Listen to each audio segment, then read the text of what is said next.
This is a night for joy, and such an honour to be on air during this period. Let's cross live now to Israel, where I'm joined by former IDF spokesperson and senior fellow at FDD, Jonathan Conricus. Jonathan, good to see you as always. Now, this has been the most incredible morning for Israelis. Can you tell us some of what the sentiment is like on the ground? Well, good evening to you. It's magic. It's I think 2 years of suffering, of hardship, of frustration, of sorrow and grief. Finally, there's a collective moment to sigh, to joy, to cry, to laugh. And finally, our last 20 live hostages are finally home in Israel, which is a major milestone when it comes to the war between Israel and Hamas. That is now a strategic difference. No more will Hamas have that leverage over Israeli decision makers. No more will they be able to manipulate Israeli crowds and to torment Israeli families with videos of emancipated hostages suffering or digging their own graves or saying whatever written statement that they've been told. Now is a different situation, and Hamas has been forced to hand over their most important asset. So it's a very important day, very important ceasefire. I wouldn't call it a peace deal. I wouldn't call it a peace deal because we're not really there yet. If everything in the Trump plan is indeed implemented, then there's a good chance that this will lead to peace. But currently, it's a ceasefire, and we got our live hostages back, and they're working on getting the bodies of the murdered ones. So a great day. And just on that point, Jonathan, let's bring in now, we're joined as well by a Deputy Foreign Minister in Israel, Sharren Haskel. Sharren, let's bring you into our coverage tonight. Now, of course, you'll have to go the moment that the President Trump starts speaking to the Knesset. Can you tell us a bit about what these talks have been like between Trump and Netanyahu, the fact that Netanyahu will now be attending this peace summit in Egypt tomorrow? I think it's just a testament for the very close relationship between Trump and Netanyahu. These are two leaders that have stood against an immense force of pressure internationally, economically, but they stood up by what's right. They are on the right side of history. And that closeness as friends is a testament for the close relationship between Israel and between the United States. I do apologize also in advance. I'm here at the General Assembly. We are waiting for President Trump to come in. We have here all the parliament members and many dignitaries who are here.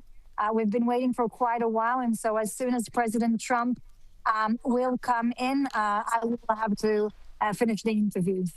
No, of course. So I might just stick with you for a moment then, Sharren, before we go back to you, Jonathan. So, Sharren, you know, the hostages obviously have been released this morning. Can you tell us what you know about the condition, their medical condition, but also their mental state? Well, this is going to take quite a while to actually assess.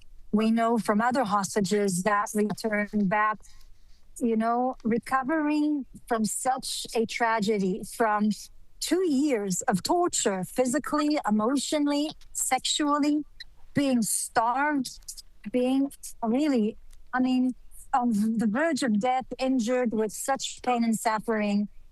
Many of them, it will take years for recovery, if not an entire life. The post-traumatic stress that they would endure from something like that is immense. And we know from other hostages who came back, some of them after a few months, some of them only a year. You know, we're talking about 2 years that are already in a position where we know the recovery process is going to be extremely, extremely long. Our heart is with their family. We will try to give them as much privacy as possible to start that recovery process, and we need to respect their privacy too. But our entire nation is just celebrating. We really feel like we can finally breathe. And, you know, I have to say we share that here in Australia, Sharren. Now we're looking on screen at some of these beautiful images released by the IDF in the past hour of the first set of 7 hostages who were released, and you could just see the joy on their faces to be in daylight, in the arms, in the care of the IDF after 2 years. Sharren, this was a difficult negotiation, but I want to ask you one other thing, Sharren. The narrative that's taking hold around the world is that Trump forced Netanyahu's hand on this. That's not true, is it? Absolutely not. Sharri, for a few months now, Ron Dermer, which is Netanyahu's envoy, has been discussing, negotiating, and working together on building this plan.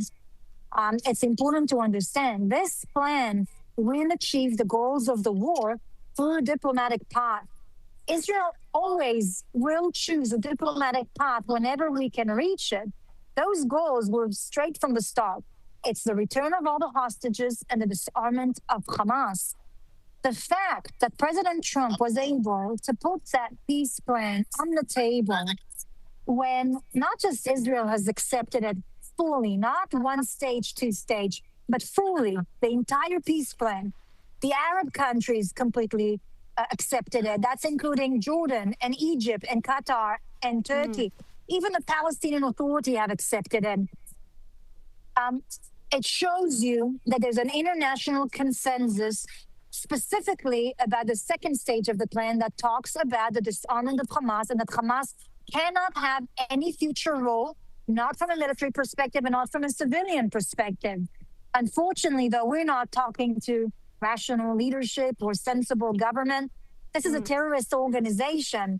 People who value death. It's a death cult that value death more than anything. They don't want peace and coexistence. They have indoctrinated an entire population in Gaza for 20 years, radicalizing, teaching them radical Islam, hatred, violence, murder.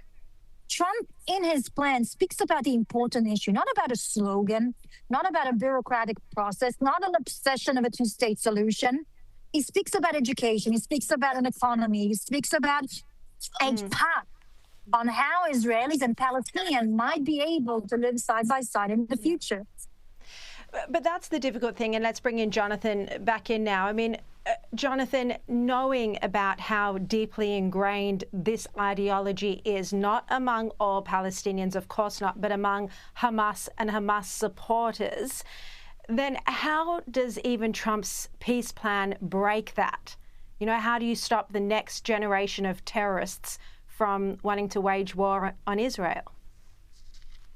Yeah, when you look at, when you want to effect meaningful long-term change, then of course you have to look at institutions and mindset, and you have to look at education and religious services. And Gaza is a society that has been under the oppression of several organizations, specifically Hamas.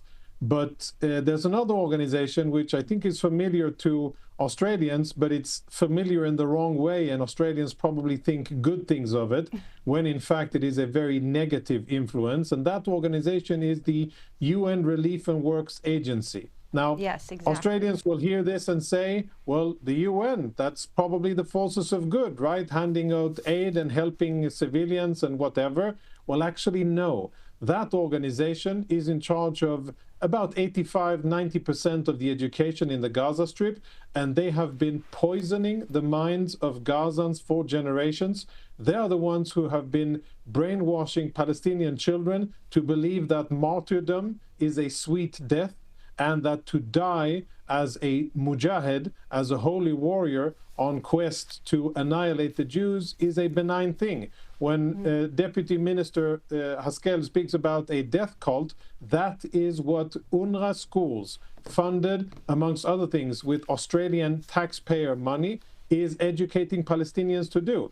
So if we want a different Gaza in the future, in the next years, if we want a different trajectory for the region, then we have to address the rampant anti-Semitism, Israel hatred, and jihadi indoctrination in UN schools. If you ask me, UNRWA needs to be dismantled. It needs to be abolished and really cast aside. And only then can we speak about a different future for Gaza. It looks like we're moments away from Trump speaking in the Knesset.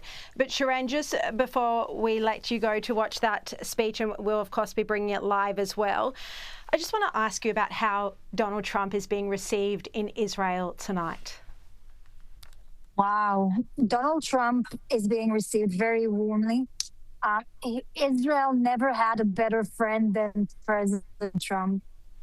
He's been supporting us along even before he was into office. He was sworn into the office, and that's extremely meaningful.